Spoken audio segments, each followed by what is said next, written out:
Traditionally, foreign exchange trading was the dominion of large banks, central banks, major corporations, and big institutions. In recent years, however, it's become much more popular and accessible to individual traders, and there's a number of reasons for this. First of all, it's a 24-hour market, which enables people to trade whenever they want and whenever it's convenient for them.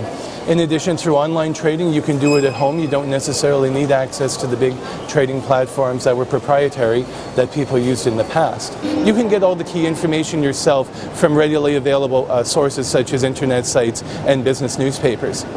In addition, FX markets are extremely liquid, and because of that, trading spreads are narrow, and that keeps your costs low as well.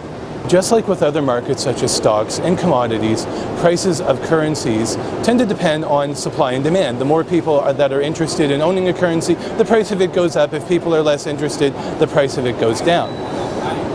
There are a number of factors that can drive supply and demand for a currency, but generally speaking, people tend to prefer currencies with strong, stable economies, stable banking systems, and low political risk.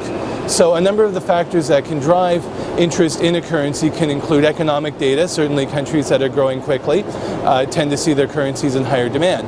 Another area is risks. Countries with higher political risk tend to see lower demand and therefore see their currency prices go down. Interest rates are also a major factor when investing in a country. Countries with higher interest rates tend to be more popular than countries with lower interest rates. In the currency world, the bedrock and the foundation is really the US dollar. The US dollar is known as the world's reserve currency, which means that most of the central banks hold US dollars as one of their primary reserves. It's also a major currency in exchange. For example, a lot of commodities are traded based on US dollars around the world. Because of this, how the US dollar acts has a major influence on how other currencies act around the world. And because of this also, the Federal Reserve Board, or the U.S.'s central bank, and their decisions that they make can have wide-ranging ramifications also when trading in currencies. Most of the liquid pairs and what are known as the major pairs or the most active pairs involve the U.S. dollar in some way, whether it's the U.S. dollar versus the euro or the pound or other currencies. However, when two currencies are traded that do not involve the US dollar, for example, the euro versus the pound or the pound versus the yen, these are known as cross pairs. Some of them can be quite popular, but not quite as popular as some of the majors. It's important for new traders that are getting used to FX to understand that trading in currencies is a little bit different than trading in traditional asset classes. And the reason for this is that FX trading is based on what's called pairs trading. Pairs trading involves going long something and going short something, or being bullish on one thing and bearish on another.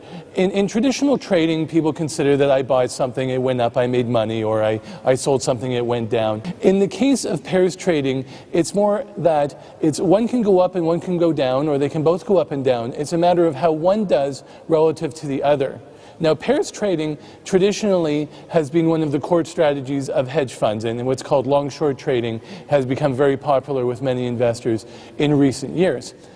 Pairs trading is the foundation of FX trading because all currencies are traded in pairs. Everything is traded against each other. So, for example, you're trading the euro-US dollar. You may be long the euro and short the US dollar, or long the US dollar and short the euro. But in either case, it's how the two currencies fare relative against each other that's most important. What this means in pairs trading is that it's important to note you have to have an opinion on both currencies in the pair. You can't just say, I like the US dollar. Well, that's great. You may like the US dollar, but it may fare differently against the yen as opposed to the euro, as opposed to the Australian dollar or the Canadian dollar. Because of that, you need to have an opinion on both sides of the pair for this to work for you.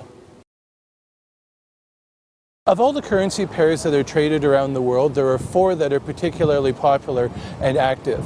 Among these, the leader by far is the euro-US dollar. This is the most popular FX trading pair in the world, and what it basically trades off of is differing sentiment between the United States and Europe on any given day and also over the longer term.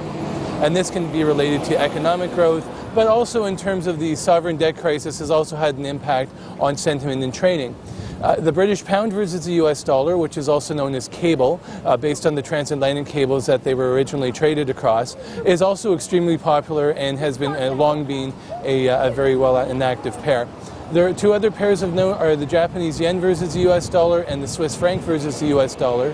Japan and Switzerland are considered to be fairly conservatively managed countries and very stable, and because of that they tend to act as safe havens for capital during times of crisis.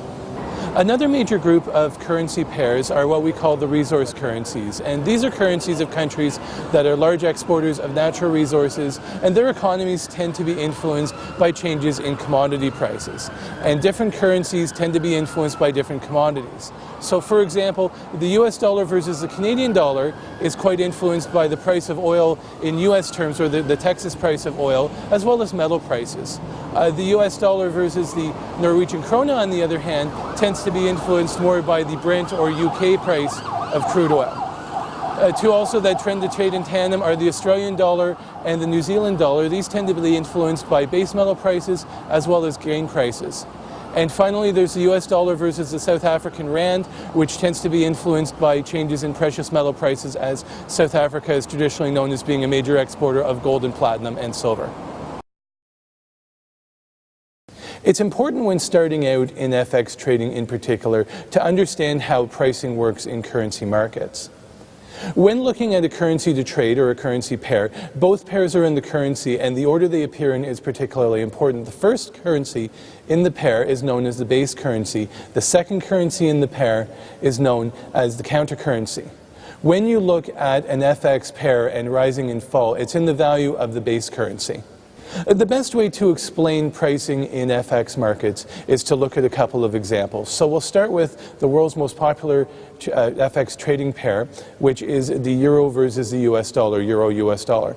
In this case, what that means is it's how many US dollars does it take to buy 1 euro. So when euro-US dollar goes up, it means that it costs more American dollars to buy 1 euro. That means that the value of the euro has gone up, the value of the US dollar has gone down.